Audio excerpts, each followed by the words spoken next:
Hi, I'm Claire from Claire Chancellor Coaching. Today I want to explore what is the intention that you set before you pull out your tarot cards. What are the types of questions that you can ask to make your reading that much more powerful? And more importantly, what you can do to hand the responsibility back over to the client so that they are now empowered with the choices and the variety moving forward with their life. I know that when I'm pulling out my tarot cards, my intention is to gain some wisdom and a different point of view, just like talking to a best friend who's going to give me the truth and the black and white honesty of like, have you considered this? What about that? You're kidding yourself if you move forward on that project. I'm just being silly there, but the tarot cards really are black and white and will tell it to me straight. And I really, really appreciate that. From my personal experience, anytime I've worked with the angel cards or the oracle cards, it's a little bit like talking to my nana who wants to make life all positive, rainbows and unicorns, think positive and it'll happen. And I just don't find that useful. Compared to the tarot cards, I really go to them when I just need that bit of insight to open up my point of view, to be able to help me with my self-inquiry, to know what's right for me moving forward. I very rarely use the tarot for future prediction. I just find that just sucks the power, it limits what is possible when somebody has stated what is happening in the future. You know, if you think about it, if I did a reading, which I would never do, by the way, but okay, January, I can see that your relationship's going to come to an end. In February, I can see that your boss is going to have a hard time and, you may be losing your job. In March, there might be a baby coming. And that kind of reading really just, again, strips you away of your power. It just makes us kind of judge the future, which solidifies that energy and keeps us stuck in that victim energy. What I want the tarot cards to do is to be able to open up multiple options about what's ahead, what can I do moving forward.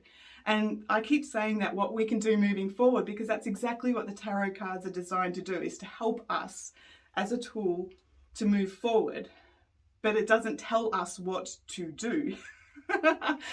We have multiple soul contracts before we come into this life.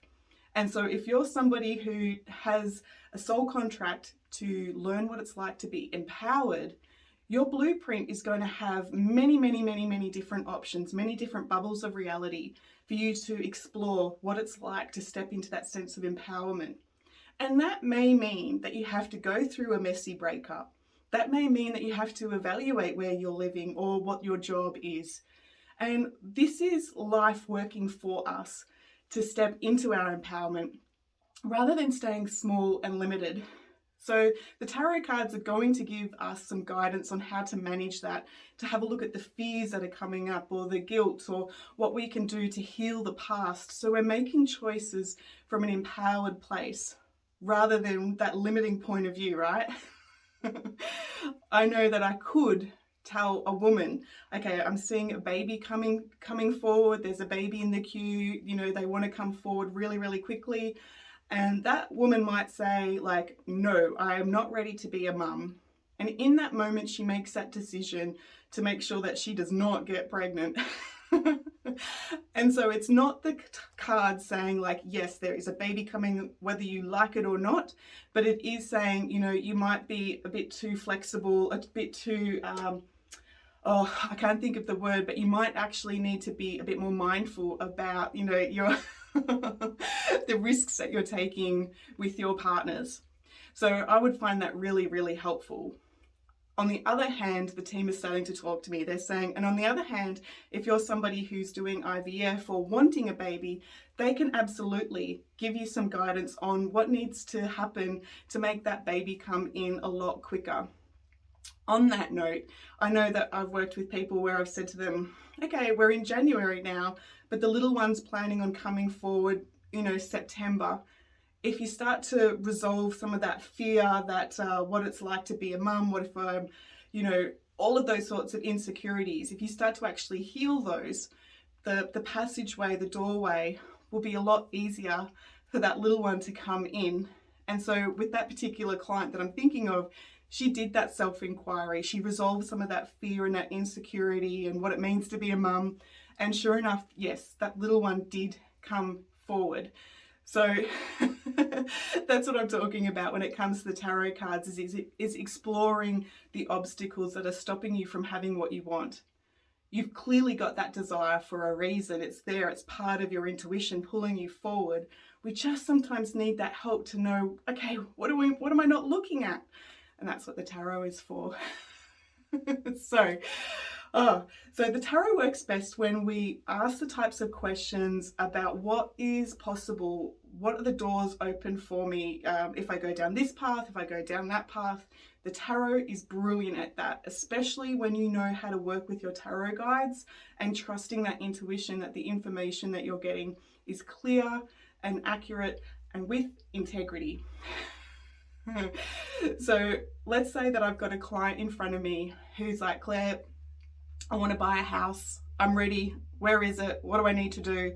And what I'm going to do is I'm going to give her a variety of points of view so that when she comes away from the reading, she is empowered to make a choice.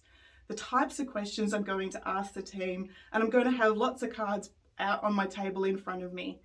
I'm going to ask, okay, so what's the energy like if this client moves house? What's it like if she doesn't move house? What's the energy like if she moves in a year? What's the energy like if she moves into Smith Street or that suburb? And what's the energy like if she moves interstate or over there? What's the energy like if she decides to renovate? And from there, we're going to get a really clear picture. There's going to be a pattern that starts to show itself. And you'll also feel the energy from the client, like where we're hitting either a nerve or a trigger point, or we're really triggering into, wow, that's possible for me. And it's that kind of momentum in the energy field that just like, yep, let's go for it.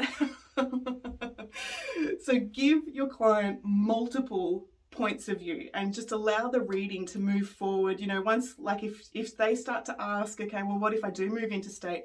Go and explore that. Okay, what's it like if they move tomorrow, in 3 months, next year? What's it like if so on and so forth. Trust that intuition of the questions that are coming forward.